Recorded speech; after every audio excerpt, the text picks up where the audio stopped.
Hola, yo soy Gonzalo Alcalde, yo enseño en la Escuela de Gobierno de la Universidad Católica. Eh, Soy especialista en políticas públicas, tengo doctorado en políticas públicas y normalmente veo temas que van desde la descentralización y el análisis de políticas públicas y también temas de desarrollo internacional. Entonces, tratando de ver desde esas dos perspectivas, ahora quiero conversar un poco sobre qué considero que son las tendencias, los cambios que están detrás del surgimiento de Trump en las elecciones de Estados Unidos. Entonces, quiero ver si puedo darle un enfoque un poco distinto al análisis de ese tema electoral actual. Bueno, estas son unas elecciones que han atraído una atención inusual, a pesar de ser elecciones de Estados Unidos que siempre llaman mucho la atención. En este caso creo que han jalado mucho más la atención que de costumbre, en parte por los personajes involucrados, uno de ellos siendo Trump, que es lo que normalmente se llamaría un outsider, alguien que no es, digamos, alguien de político de carrera ni del Partido Republicano, y además no solo por su estilo, que suele ser incluso hasta ofensivo muchas veces, sino también, y esto es más lo que quisiera comentar, el tipo de propuestas que tiene. Tiene unas propuestas muy inusuales, no solo para un republicano, sino incluso para la política norteamericana de las últimas décadas. Y creo que en ese sentido puede tener algunos impactos muy importantes si es que llega a ser el próximo presidente de ese país. Incluso sin ser el presidente, creo que ya su candidatura y lo lejos que ha llegado indican que hay un cambio muy fuerte detrás de su surgimiento que creo que debe interesarnos. Es algo, creo que afecta a todos a nivel global. El caso de Trump yo creo que tiene mucho que ver con otras cosas que hemos observado en los últimos meses y años, como por ejemplo el caso del referéndum de Brexit en el Reino Unido, por el cual votaron para separarse de la Unión Europea, y esto refleja en realidad un grado fuerte de molestia, de fastidio,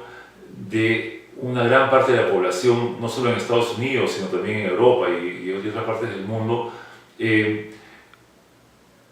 Un análisis que tienen varios, que he estado leyendo últimamente y que yo comparto, es que todo este modelo digamos, de economía globalizada, que sobre todo desde los años 80 digamos, ha sido dominante en el mundo, especialmente tras la caída del muro de Berlín y la caída de la Unión Soviética, a pesar de que ha creado muchísima riqueza, muchísima prosperidad para muchos, también ha habido grandes grupos de poblaciones que han sido perdedores. ¿Por qué? Porque, digamos, visto desde los países como Estados Unidos, una gran cantidad de empleo, digamos, empleo manufacturero, empleo en las fábricas, que era bien remunerado, se ha ido a otros países como parte de los procesos, digamos, de apertura comercial. Y lo que ha habido es una serie de poblaciones grandes en Estados Unidos, sobre todo en áreas rurales, en pequeñas ciudades, un poco en los suburbios, sobre todo blancos además, cuyos niveles de vida, niveles de bienestar se han visto deteriorados significativamente en las últimas décadas. Y al mismo tiempo, muchas de las brechas entre los que se benefician de este modelo, digamos, globalizado, de libre comercio, de apertura financiera, impulsado por la tecnología, la brecha entre los que se benefician y los que tienen a perder se ha ido ampliando, ¿no? Los ricos se han hecho más ricos, para simplificar, y los pobres se han hecho más pobres. Y yo creo que lo que estamos viendo ahora es un poco la consecuencia política de eso, tanto en Estados Unidos como en varios países de Europa, incluso en Europa Oriental también, aunque quizá ahí ya sea un poco distinta la dinámica, pero definitivamente en Europa Occidental y Estados Unidos lo que estamos viendo es que hay muchos grupos que, si bien quizás no tienen una propuesta política consistente,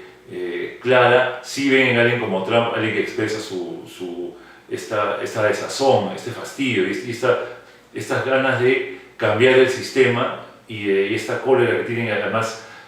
ante alguien que quizás no tiene tan claro quién es. Y mucho del problema ahí con alguien como Trump es que está ayudando a esto que siempre pasa en tipos de crisis, que a buscar chivos expiatorios. ¿Quiénes? Los musulmanes, los inmigrantes ilegales, y está exacerbando algunas, digamos, tendencias de racismo, de xenofobia, que hace mucho tiempo no se veían. Entonces, de hecho, es una elección donde los temas de políticas públicas se ven hasta opacados por esos temas de nacionalismo, estas agendas que en realidad hace mucho tiempo no estaban en las noticias en un país como Estados Unidos. Pero pasando a las propuestas de ellos, de hecho, en el caso de Hillary son propuestas mucho más convencionales dentro de lo que los demócratas o incluso algunos republicanos moderados han estado proponiendo en las últimas elecciones. Yo quisiera bien enfocarme en el lado de Trump, que más allá de muchas contradicciones y cosas y ambigüedades, sin embargo sí hay algunas cosas claras que vale la pena destacar. Por ejemplo, es la primera vez que un candidato republicano en mucho tiempo, de hecho desde antes de Reagan, y no sé cuál sería el precedente, ha tenido una posición anti-libre comercio, y básicamente lo que él propone es revisar los tratados de libre comercio incluso con sus vecinos, como son México y Canadá, en el contexto de NAFTA, y también con China, por ejemplo. Tiene una posición muy, aparentemente muy fuerte, aguerrida contra países como China, donde realmente Estados Unidos tiene mucho cuidado en enfrentarse. Ese es un tema, el tema comercial, que de hecho es un cambio muy fuerte, donde se ve un retorno a Estados Unidos que busca el aislamiento relativo en la política internacional, y de la mano con eso está también el aislamiento en el tema de política exterior e intervenciones incluso militares. En ese sentido, también Trump lo que propone es que Estados Unidos se retire significativamente de su participación en conflictos extranjeros, en tratar de solucionar los problemas del mundo, y más bien se concentre en los problemas nacionales o inmediatos. Un poco lo que se entiende incluso con su alianza aparente con Putin es que Trump lo que ve es un mundo donde Estados Unidos tendría su espacio, Rusia el suyo, China el suyo, y les dejaría que se consoliden, ¿no? Una diferencia muy grande de lo que hasta ahora hemos estado viendo en las últimas décadas. Otras cosas interesantes de políticas de Trump, ya pasando al plano interno, es el tema de su actitud frente a las grandes corporaciones. A diferencia de otros candidatos republicanos en tiempos recientes que se recuerden, una de las primeras cosas que él propone es quitarles una serie de beneficios a las grandes corporaciones para luego hacer una tasa de impuesto estándar. Pero antes de llegar a eso sí propone quitar una serie de beneficios que han sido en gran parte también instalados por los republicanos anteriores. Bueno, y hay una serie de temas más en los que de hecho va a haber cambios si entra Trump. Digamos, hasta hace unas semanas parecía poco probable que fuera a ganar, pero ahora otra vez con el último escándalo de Hillary y los correos electrónicos se ve que hay esa posibilidad no tan remota. Bueno, por un lado, de hecho, algo que se espera es que va a intentar desmontar toda la reforma de salud de Obama, que fue un cambio quizá uno de los más destacados de su gobierno. De hecho, también como republicano y como alguien que está tratando de aliarse con una serie de fuerzas bastante conservadoras en algunos temas, probablemente va a intentar dar marcha atrás o frenar cualquier avance en temas que tengan que ver con derechos de aborto, derechos igualitarios. En el tema de migración también, evidentemente, se va a volver mucho más estricto. Ya Obama ya ha sido, en realidad, aunque muchos no lo saben, pero Obama ha sido el presidente que más gente ha deportado, y probablemente con Trump eso se va a acelerar. Probablemente también va a haber una serie de temas de seguridad interna, con temas de terrorismo que seguramente incluso van a llegar a afectar a otros países o a gente que visita Estados Unidos. Otros temas, bueno, en realidad las políticas de Trump, más allá de las políticas de Trump, las expectativas de lo que va a hacer de por sí, yo creo que es muy pronto, pero es tener efectos en los países de América Latina. Por ejemplo, en México, algo que ha salido recientemente es que ya tiene un plan de contingencia, incluso el Banco Central, que es el Banco Central de Reserva en México, ya tiene un plan de contingencia para que los efectos no sean muy grandes, porque puede haber los mercados ya están muy, digamos, nerviosos frente a la posibilidad de que Trump gane. ¿Por qué? Primero porque la posibilidad de que se cierren las puertas al comercio entre México y Estados Unidos afectaría mucho a la economía mexicana, y también todo el tema de los migrantes y las remesas, etc. Entonces a México probablemente es el primer país que sería afectado fuertemente si hay un gran cambio en su relación con Estados Unidos ante un eventual triunfo de Trump. Yo creo que a través de México podría haber también un impacto fuerte en América Latina. También la tendencia un poco a aislarse de Trump ante la política externa probablemente llevaría a que las relaciones con América Latina no sean lo más cálidas, aunque en realidad últimamente la América Latina no ha sido una gran prioridad para Estados Unidos. Sí, yo creo que así, en resumen, en realidad, el tema de Trump es importante analizarlo a veces con un poco de cuidado, porque más allá de este personaje un poco estrafalario, ofensivo, hay cosas que hay que tomar en serio. Si bien a veces es difícil tomarlo a él en serio, detrás de él hay unos cambios muy fuertes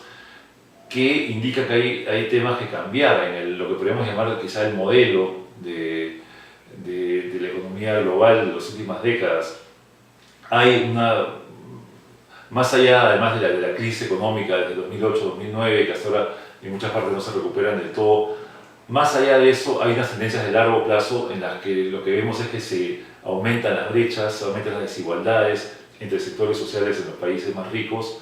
y eso tiene consecuencias políticas. Yo creo que Trump es una consecuencia de eso, y a raíz de eso es que ahora en las elecciones creo que las agendas van a empezar a cambiar, las agendas de cuáles son las políticas que proponen los distintos partidos. Yo creo que hubiera sido inimaginable lo que están ofreciendo ahora el republicano y la demócrata en estas elecciones. Han cambiado las agendas. De hecho, hay, más allá de lo del tema comercial,